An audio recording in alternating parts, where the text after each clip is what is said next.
Hello everyone.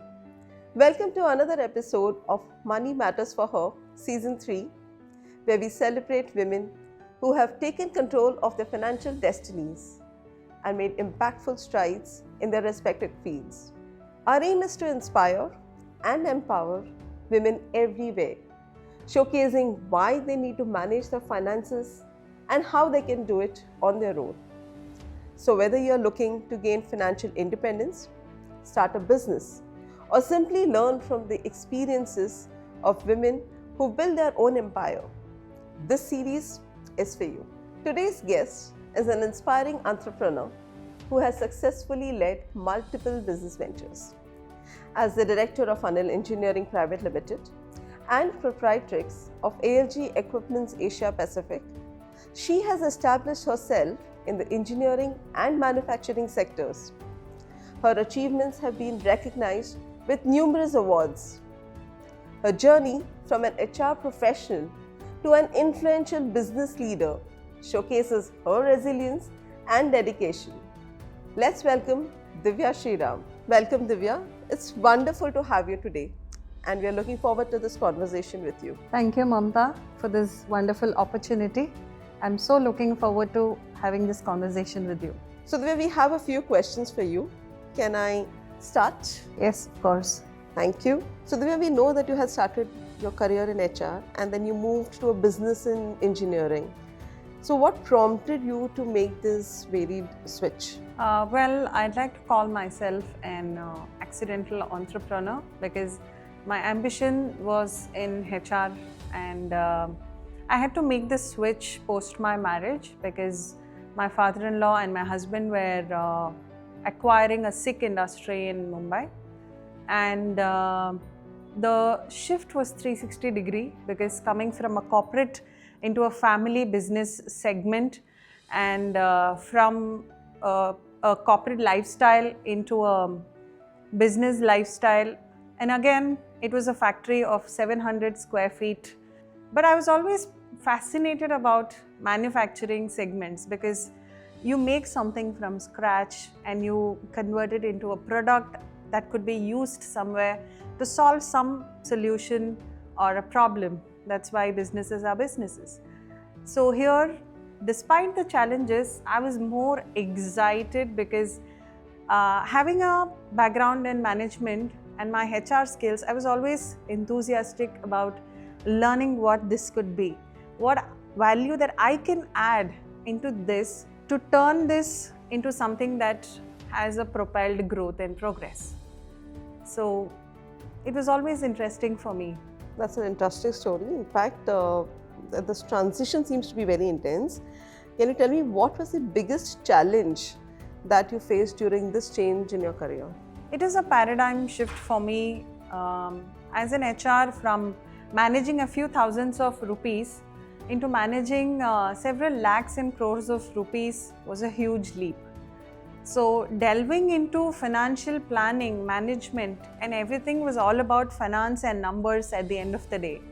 So when it boiled down to the numbers and the finance, I was always keen into understanding how much of resources has to be optimally used, how much of resources has to be acquired or put into use based on the projects that were coming up. So that's how planning was used, probably. I understand that this, this gave you a lot of confidence as well. How did this change your approach towards finances?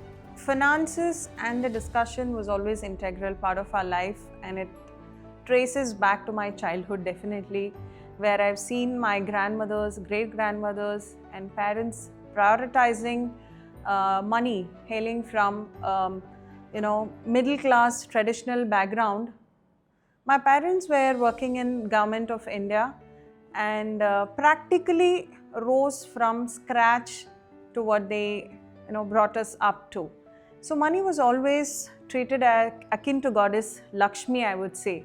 So we will never be given pocket money unless and until we earn for it. Mm-hmm. So my father was a financial manager.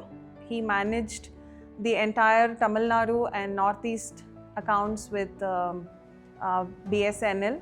So very mindful of the expenses, whatever we want and we need has to be differentiated at some point.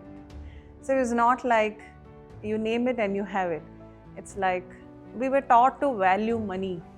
We were taught to understand what we need, what we want. So that, I think, is a biggest foundational block that was laid in our childhood, and that really helped me manage my finances when I became an accidental entrepreneur.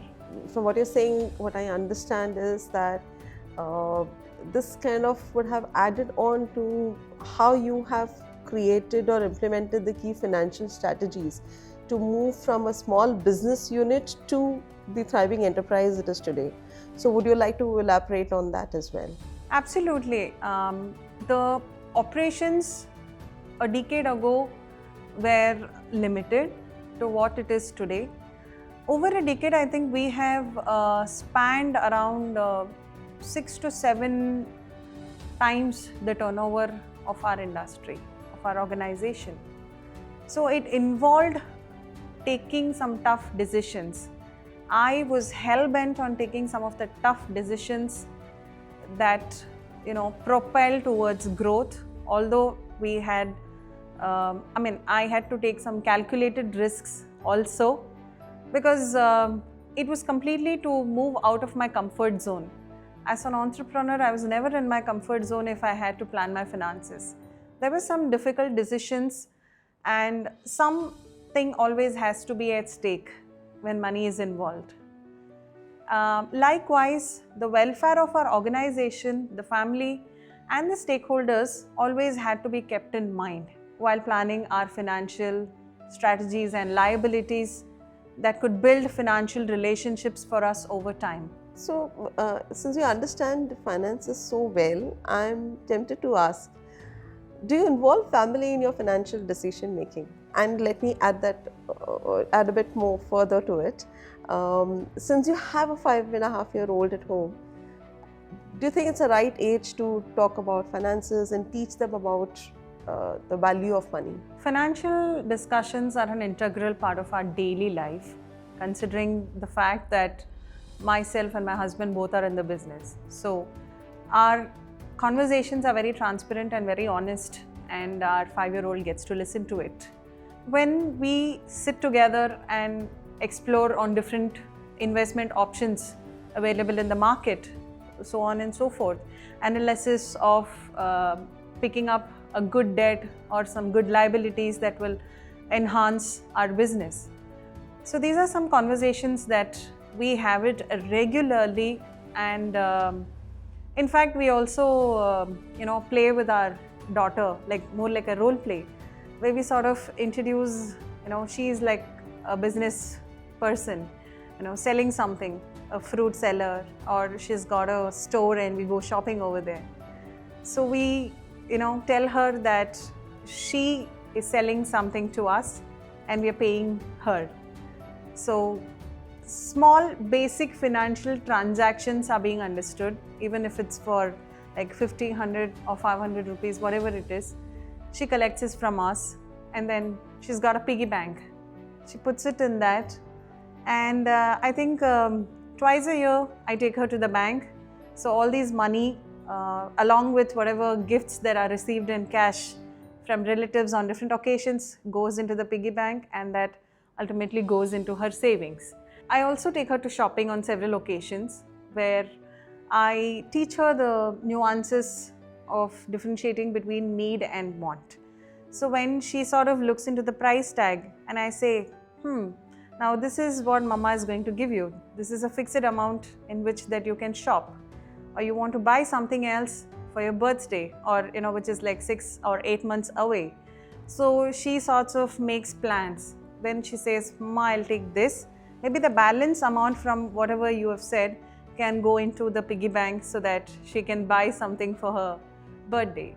So it's more like, she understands how much is required and how much can be going into her future goal-based decision. So that's what we do as a family. That's a very beautiful way of actually getting children into the conversation of money and helping them understand probably the difference between instant gratification and what they can hold on and save for later. It's a beautiful approach, I must say. Thank you. Because children, like we grew up, we knew the value of money over time.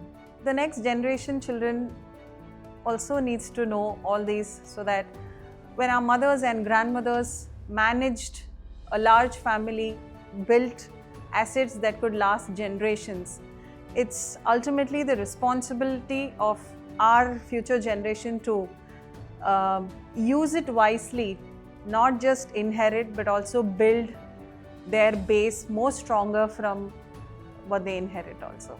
Well said, Divya. In fact, I'm very excited to move ahead as well on our rapid fire section, where we'll have a few questions for you and you can come back to us with the first thing that comes to your mind. Sure, let's Are we go ready? ahead. So here's your first question, Divya. The most rewarding part of being an entrepreneur is? I think it's the freedom to turn your vision into a reality. Well said. A skill you think everyone should learn? Adaptability, because the financial decisions and the world is constantly changing. You need to be able to adapt. Thank you. Your most valuable financial mantra? I think it would be SIP, save, invest and prosper. I also do reward myself for my smaller wins and bigger milestone achievements. It could be anything. It could be a piece of jewelry, a stock, or something that multiplies in time. I think that's very important. Well, the last one, a piece of financial advice that has changed your life? Well, I would say that you need to start very early in your life.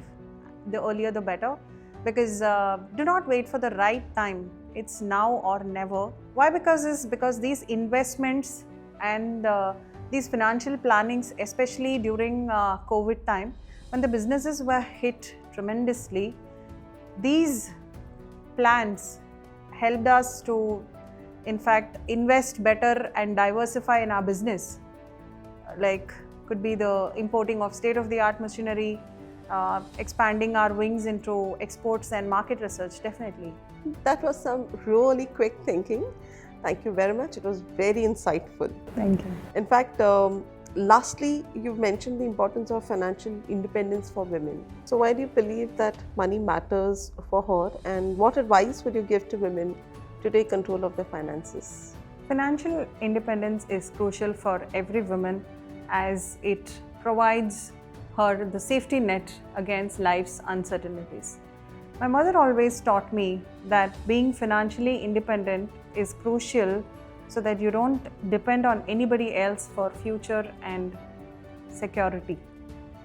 Women face some unique societal challenges that significantly impacts on their emotional, mental and financial well-being. And being financially empowered equips us to navigate these life challenges with more confidence. In my own real life experience, which is one predominantly a male-dominated industry, I brought in 13 women from challenging backgrounds and enabled them to become the breadwinners of their family.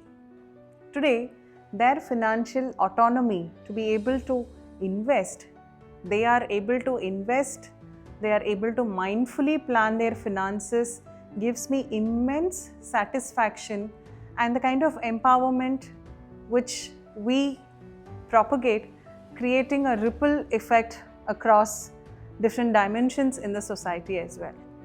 I believe money should matter for her, like it always matters for her. That's a beautiful experience that you have shared, Divya. In fact, it's wonderful the way you've navigated through the challenges and emerged as a leader. So thank you very much for sharing your incredible journey and your invaluable insights. Thank you, Mamta, for having me here. I absolutely enjoyed this conversation with you, and I hope many more women takes my journey as an encouragement to begin their financial state. I'm sure they will, Divya. To our audience, thank you very much for joining us today on this episode of Money Matters for Her, Season 3. We hope Divya's story has inspired you to take proactive steps towards your financial independence. Remember, your financial journey is in your hands and it's never too late to start. So stay tuned for more inspiring stories on Money Matters for Her. See you next time and happy investing. Mutual fund investments are subject to market risks. Read all scheme-related documents carefully.